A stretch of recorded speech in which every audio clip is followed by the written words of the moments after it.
This is Shy, And this is Megan, and this is the Magical Happy Hour. a podcast where we share our love for Disney and theme parks, travel tips, food. And anything else we feel like talking about.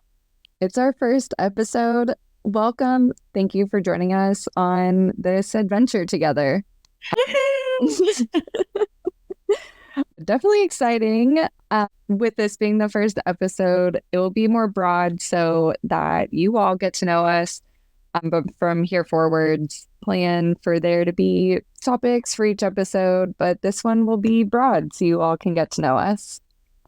And I just wanted to say that we're super excited to do this and to be here, and we're open to hearing back from you guys and what you're thinking and what you want to hear from us. Yeah, feedback can't hurt. We're very new to this. We'll accept it gracefully. Just be nice. Yes, please be nice. Okay, all right, so let's get into it. Megan, tell me about yourself and your life experience with Disneyland. Yeah, so I am a Northern California native, but now live in Southern California. I love Disney. I'm no longer a pass holder, but I wasn't even into the theme parks at all when I was a kid growing up.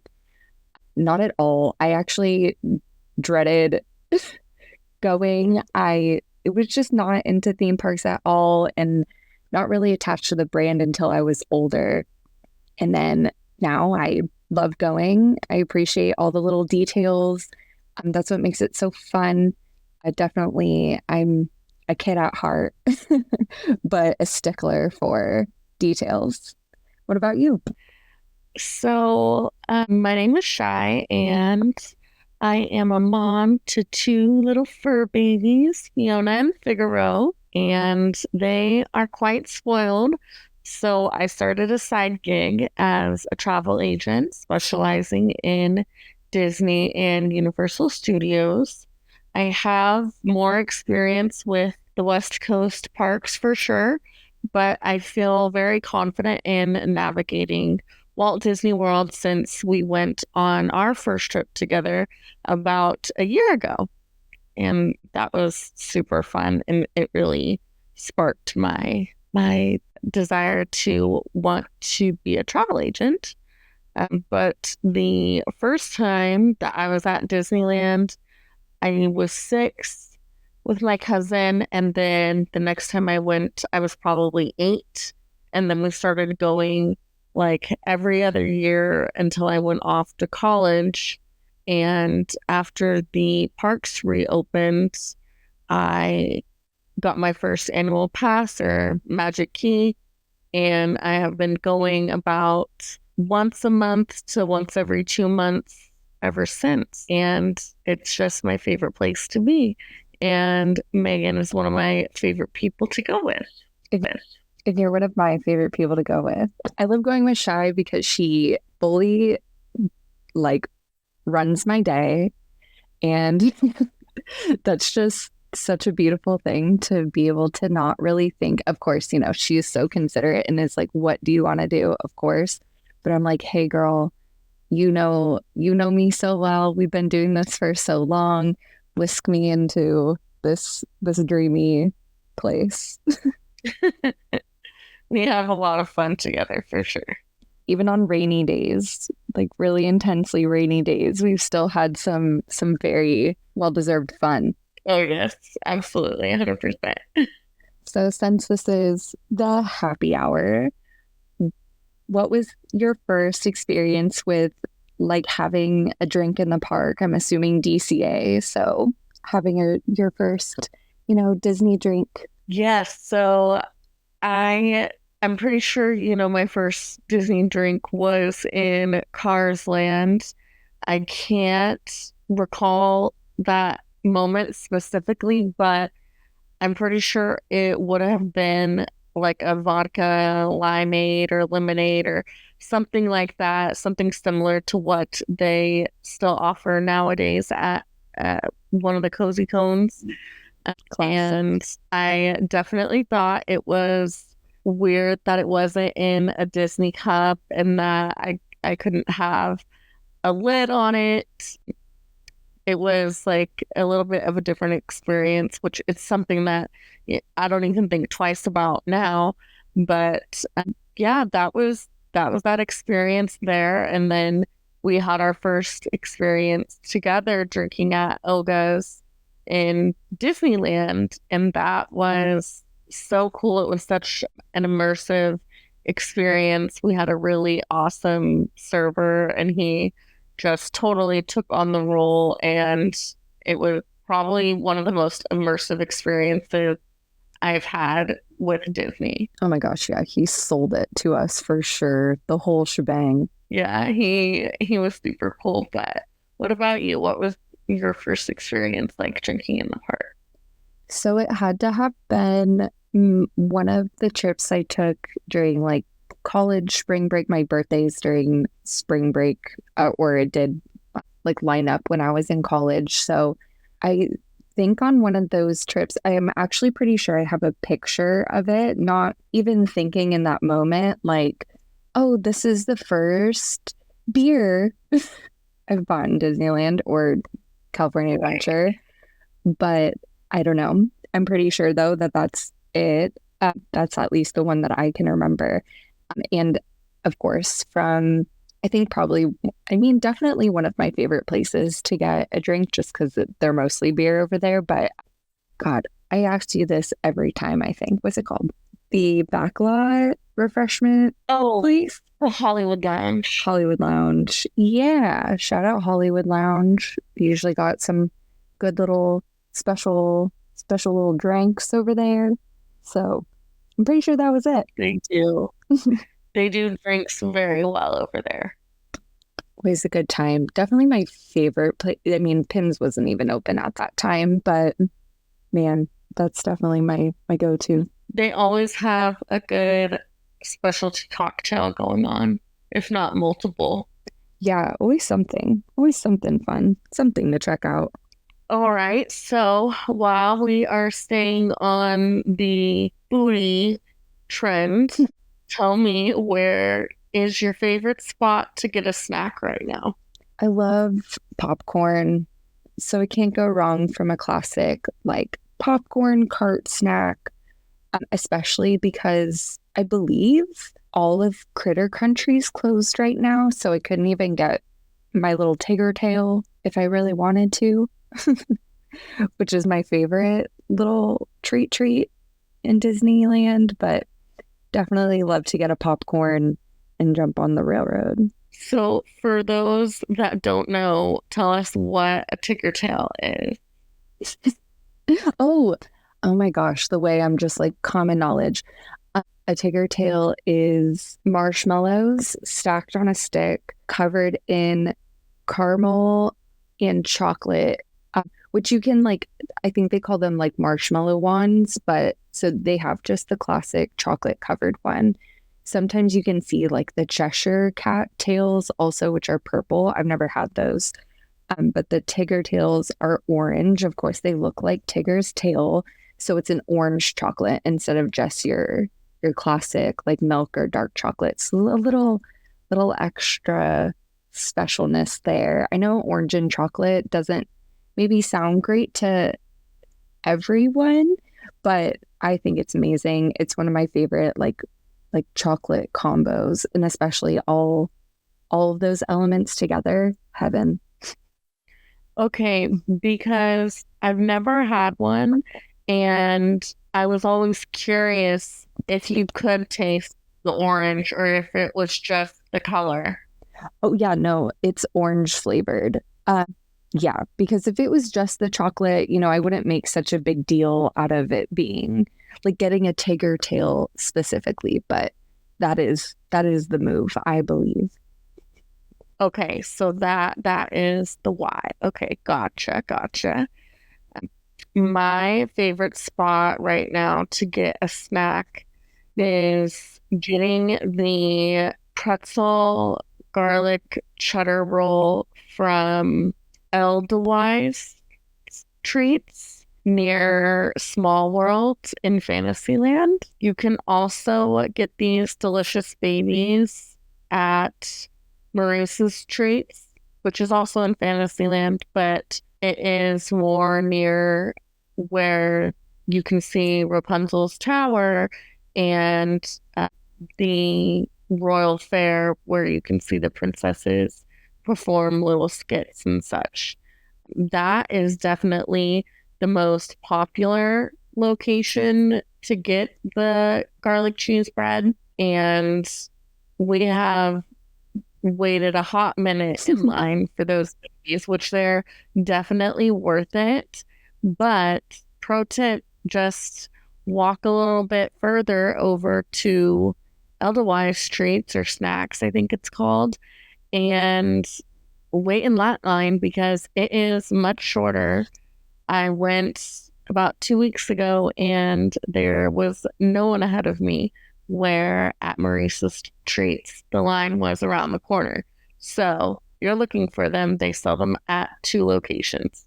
Okay. I'm trying to picture where something I've ever gotten anything from Edelweiss Snacks. Is that that's what it's called, right? Like Treats or Snacks, but it's right across from Matterhorn. Okay. Gotcha. Okay. Well, and they have mobile order there too. So I would think even be better because I don't think Maurice's has that. That is true. Yes, they do.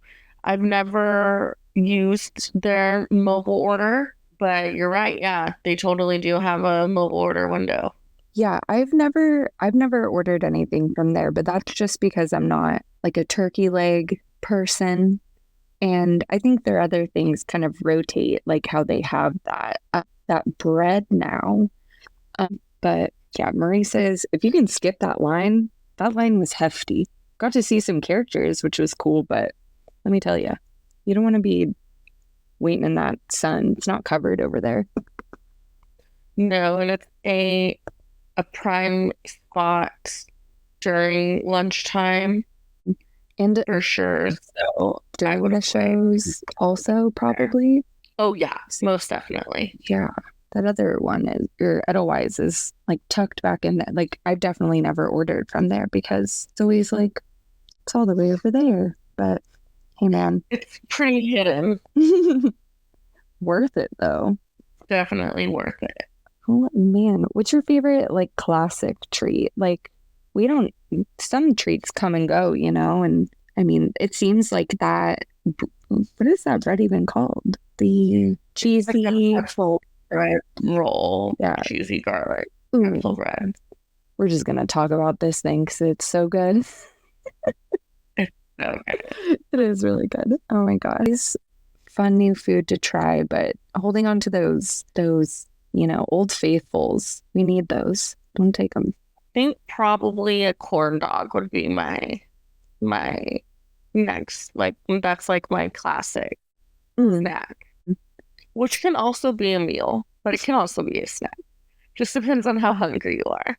Yeah, I'm definitely like a snack all day person at Disneyland, but I think that's because I want to try. I don't go as often as I used to, so I want to give myself the opportunity to eat all the things if I want to. Yes, definitely. I hear you there. Oh man.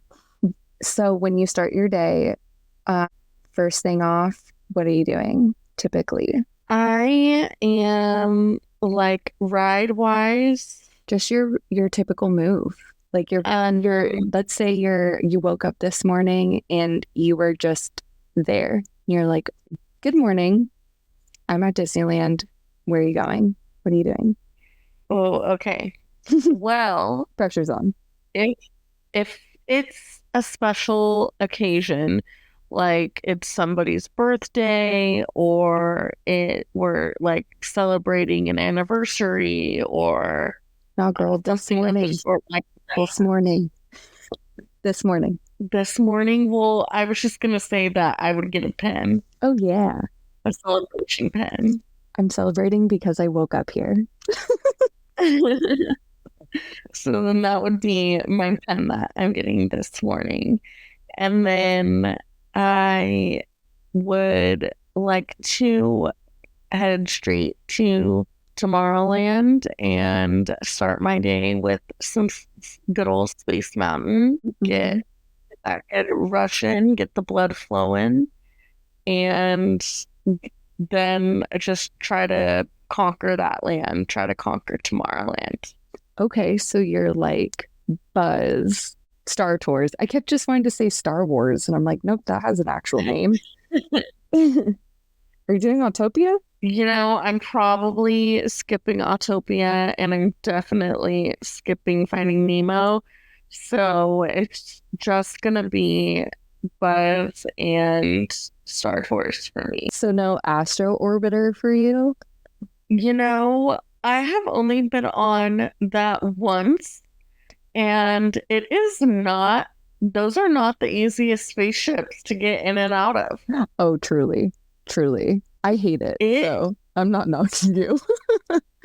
They are really hard to get in and out of, especially getting in them. Like, I can't figure out because they are so tilted. Like, I can't figure out how to even get in them. Mm-hmm. So for that reason, I'm skipping it. Fair. But I've totally forgot about it because it's been closed for a while. Yeah, it wasn't or maybe you weren't paying attention, but it wasn't going when you were there last. I thought it was reopened, but I don't know. I think it had just reopened when I went last. Yeah. Yeah, I think it's a beautiful structure there, and I mean the Disney World one looks so impressive with it being on the second story, but yes, I'm not going on that. I was terrified when I was a kid. I mean, you got me on Dumbo, and I'm terrified of heights. Let's just say that. Shad got me on Dumbo and Disney World. That was fine. We did that.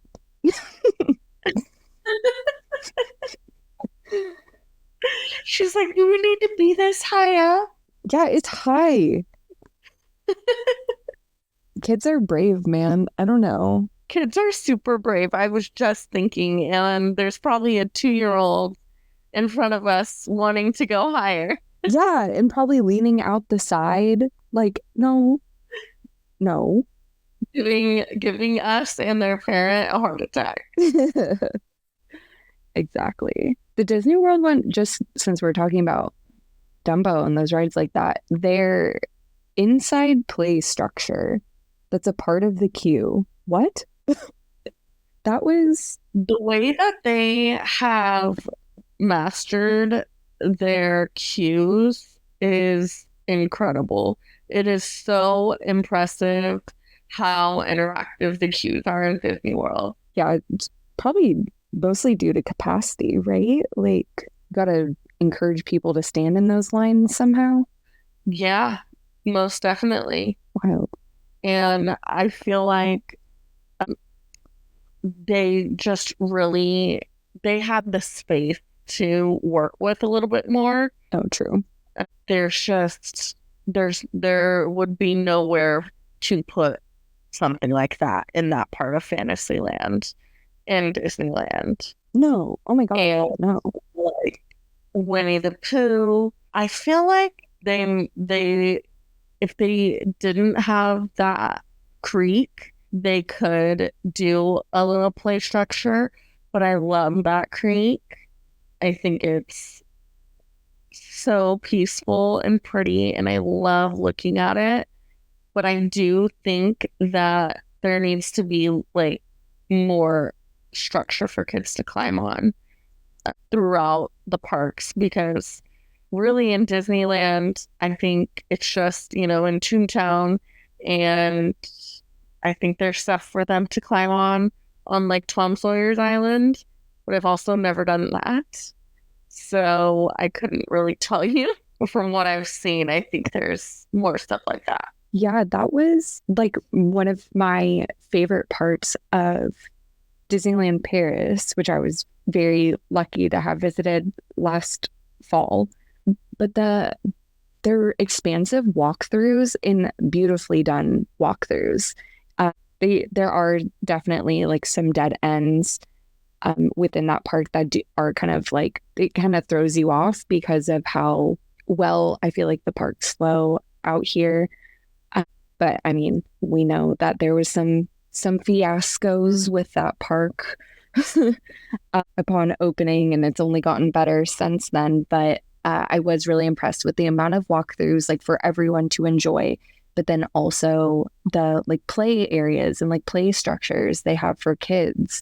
Because I mean, kids need to run off that energy. Like, of course, we love a immersive attraction that's going to cart us around, or a thrilling attraction, but those little things, because those are detailed little aspects as well that are fun to explore. Like, I was just very impressed. I enjoyed that part. I liked that it was different than something that they have out here, which also makes me sad right now about what could possibly be the fate of like the Red Redwood Creek Challenge.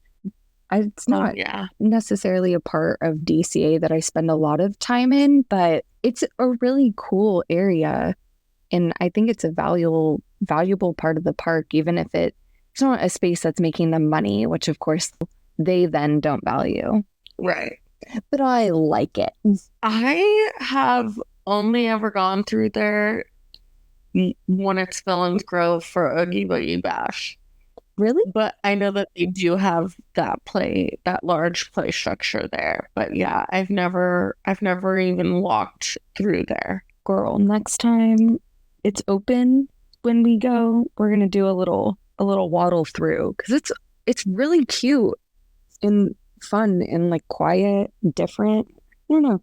It's definitely immersive. I like that vibe that Grizzly Peak has, and I know California Adventure is trying to they've really changed the park a lot, and they're trying to get better with their theming, and I'm not sure how much Grizzly Peak in itself, I don't know how long all of that is going to be there, but I hope it stays, because that's one of the most beautiful places in DCA.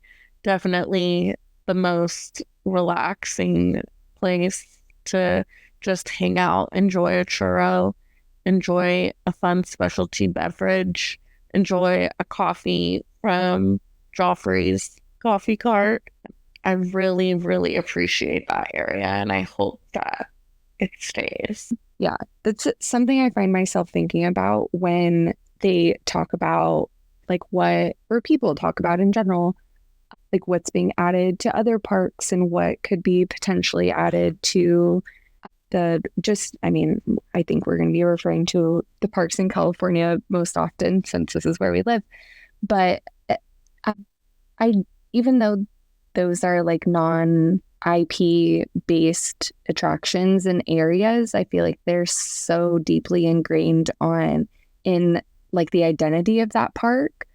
But I don't know how much that's valued by like the general person, or if that's just me being attached to it. Let us know. How do you guys feel about it? And let us know. Is it just us? Am I a sentimental weenie? Sentimental? Yes, we know that part, but yeah, I just don't. I think it seems like they're trying to push a lot of the California aspects out of California Adventure, but I think it should be utilized. Like, I really enjoy San Francisco. Like, I think that me too. So cool. Like, it really hasn't been too much of a change, but it's been enough of an improvement that it is noticeable and impressive. I love, just hanging out in that little area, listening to music, seeing their new artwork that they have like strewn about, the little Easter eggs. It's just so fun. Like, if you all are so creative, I believe you have all of the capability to make this other very specific area into something that maybe fills their needs, whatever those may be, more, while still like keeping something that's been there from day one. And not to mention that all of the food is so delicious over there. There is nothing that I've eaten over there that I haven't thoroughly enjoyed. In San Francisco. Yeah. Oh yeah. Oh yeah. And just talking about like the Redwood Creek area. Is that what it's called? I'm gonna say that every time. Whatever. Redwood Trail. Whatever. The best churro cart, honestly. That one for specialty churros, that's the best. I think that they have like the most fun ones. I don't think that's where we got our fave of the last trip, but I got a Neapolitan churro there last time and it was good. It just wasn't better than was it banana butterscotch? Yes, something like that. That was incredible. Unmatched. Super delicious. I'm still sad that I never got to try my cannoli churro, but hopefully they will bring that back around one of these days. I saw that the s'mores churro came back. Yeah. Love that. Love that. They've done that, like bacon and maple. They've done that churro a few times. Yes, they have, which I haven't tried, and I need to because that is, well, it's my favorite donut. Oh, really? Bacon donut. Yes. Wow. Okay. That is my favorite type of donut. So I am definitely needing to try that as a churro and seeing if I like it. I've definitely heard good things. It's just not for me. Fair enough. Fair enough. So we went a little bit off on a tangent, which is fine. But Megan, what about you? How are you starting your Disney morning? Ooh. So I do just, I mean, in the same vein of food, I do like to start off with a food, usually, or a coffee. There's no like coffees I'm attached to at Disney, especially because I'm a hot coffee in the morning person. But Rancho del Zocalo does usually have a really good cold brew for sure. But typically, other than that, I'll try to, look up a breakfast item beforehand, and wherever I'm grabbing a little snack, I'll usually just get a hot coffee along with that. But I do love to, especially if it's like first thing, if I'm eating, I love to go sit like right by the rivers of America, or right inside New Orleans Square, because it's nice and quiet usually still. Sometimes I'll walk around, like if I just have my coffee, and I'll see if usually people are still painting or working on stuff within the park. And I like to see the little glimpse of the behind the scenes that makes everything so magical. And I'm just such a lover of little tiny details and appreciate them. So seeing them getting worked on is fun for me. But if I can hit Indiana Jones right away, that's where I am, right there. Love Indiana Jones. And the most recent additions to the ride are super cool. I really enjoy the new visuals that are in there. It reminds me a little bit of Cosmic Rewind caught in Disney World. Oh my gosh, and that's such a good point. Like totally one of my new favorite rides of all time. And that ride is incredible. But to get back to the coffee, are you not a big fan of the Black Calf cold brew from Docking Bay? Galaxy's Edge? Huh. So, me and that coffee have beef. So, yeah. The first time I tried to get that coffee, I went in to try to wait in line, and it was just such a long line that I was like, forget it.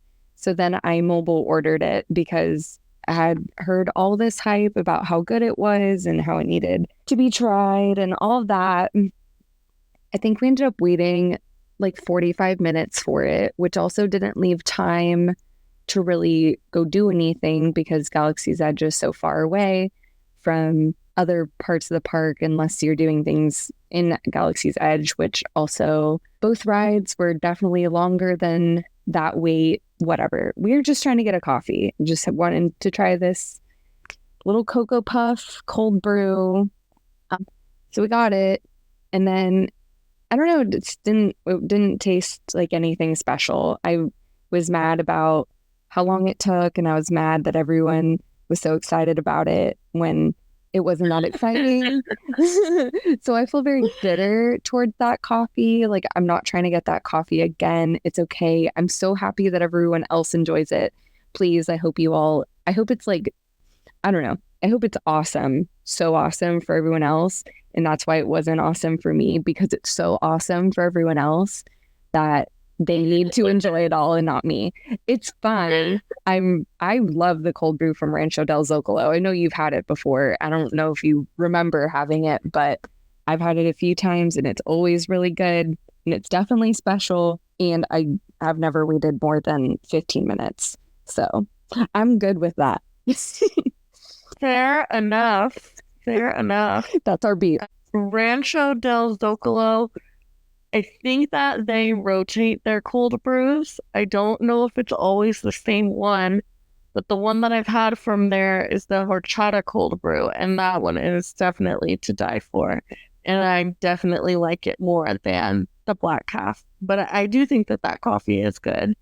However, I'd have to agree. I don't think it's the best cold brew I've ever had in my life, or quite worth the hype, but I do enjoy it.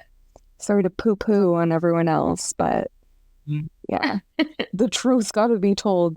Also, that was the thing. I think I also had a horchata cold brew from them, but I believe you when you say that. I know that they rotate their agua fresca, which is also very good. But yeah, that's the only one that I've seen there. Delicious. And it's right there too. You know, usually I'm not going straight for Frontierland. Usually I'm going for Adventureland, but you know, a long route or circling back the other way is okay too. Yes, the only tough part about those locations is they don't open with the park. They don't open until about 10:30. So if you're needing coffee and you're there a little bit or you're there earlier than that, your options are kind of limited to Starbucks and Jolly Holiday, and you can get coffee at the Rural Street Veranda, right? Yeah, that's where I got it. Yeah, the last time I grabbed my coffee and breakfast and sat at the Rivers of America. It was from the Royal Street Veranda. Yes, and that waffle sandwich, oh, very tasty, dude. Very good. Yeah, if you all haven't had the waffle Cristo and they still have it, just get it. That's it. Get a half. And that one, try to get it before 10:30 if you can. Yeah, I mean, get it as soon as you get there, for sure. We waited. We almost didn't get it last time because we waited, but it was okay. We did. So you guys can probably tell by our answers to that last question that we typically have different approaches to the parks. I am more of a rides girly, and Megan is more of a mosier. An experience girly, a mosier. You put it so much nicer.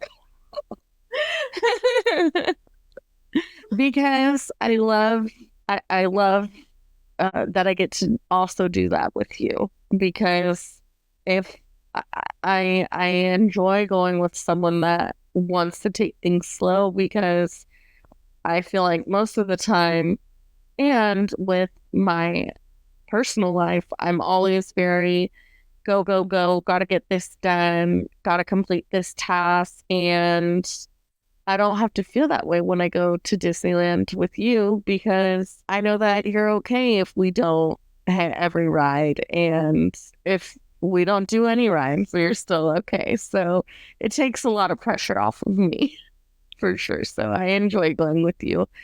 And that's one of the many reasons why. Oh, I like going with you too. I like going on rides. I don't know. I don't know. I like the little things, and sometimes the rides don't go slow enough for me to see all the little things, which sounds silly because I love me a space mountain, where you literally can't see anything. But that's the Yeah. experience of it all. That's part of it. Yeah. Okay, so question that you weren't prepared for. What is your favorite land? Oh, New Orleans squares, definitely. I know some people are like, that's not a land because they know like where rides are placed kind of in, takes people's feelings for that. But I feel like, would you consider Pirates and Haunted Mansion to be part of New Orleans Square? Oh, absolutely. Okay, cool. I would too, but I feel like since they're like they border it, they can get squished in other areas, and like pirates are adventurous, but I guess the Haunted Mansion 100%. But yeah, in Haunted Mansion, easily being one of my favorite rides. Like I love New Orleans Square. I think it's so beautiful. There's so much like live entertainment in that area, which I really appreciate. I have like a really sweet Because memory. live entertainment is important. Oh, absolutely. I think it makes so much of the experience. You can catch like characters in that area, also, which is always fun. Yeah, and I don't know, it's pretty unique to that park also, which feels so special. Yeah, it having Club 33, it has a railroad stop, which I love the train. I'm just gonna keep telling you more reasons why I love it. I'm not a huge beignet person. Jinx for being on the same thought. Yeah, I'm not a beignet person, but I love that they have them.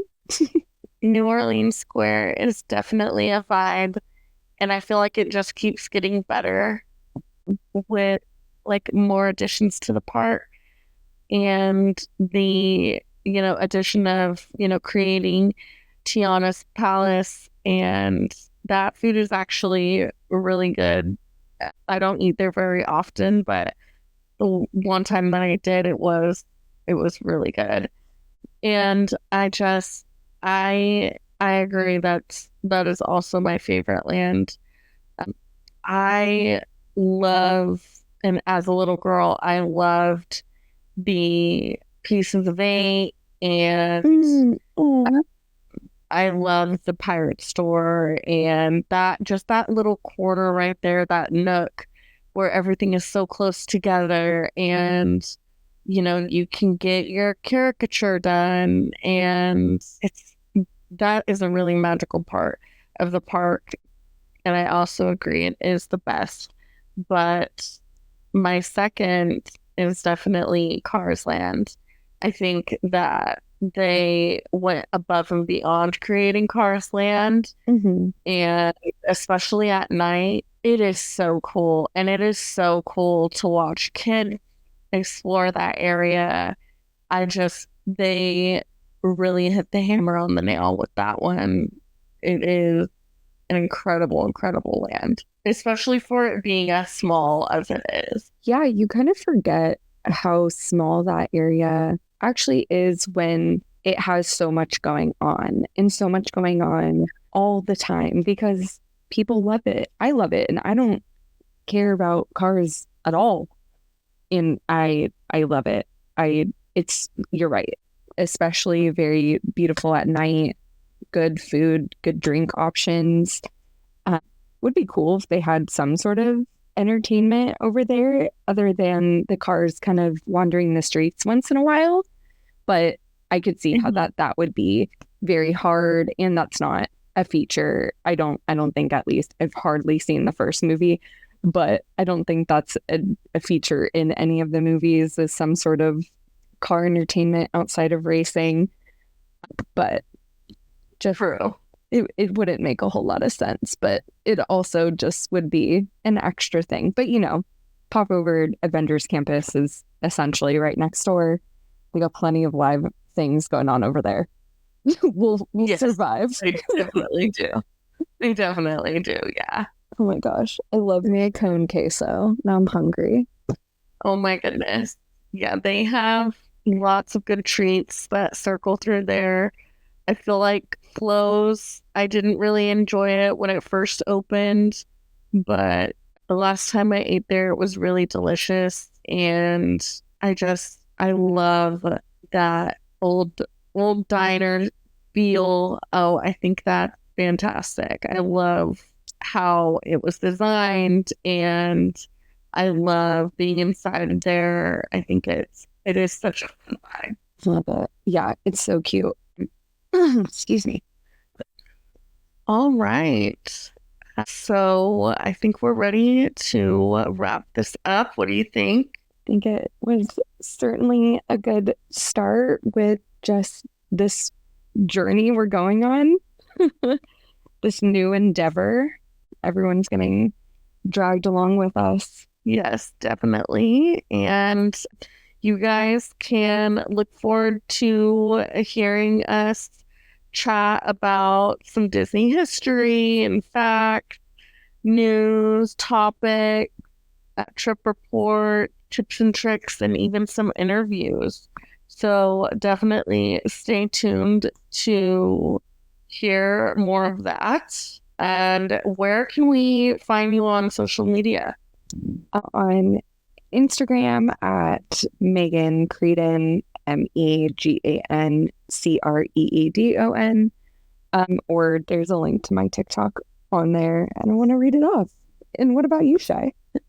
You can find me on Instagram and on TikTok as the Disney Obsessed Nurse. And if you are interested in having a travel agent that specializes in Disney, plan your next trip to Disneyland in California or Disney World in Florida, you can reach out to me on my social medias, or you can also email me at Cheyenne@vincentvacations.com.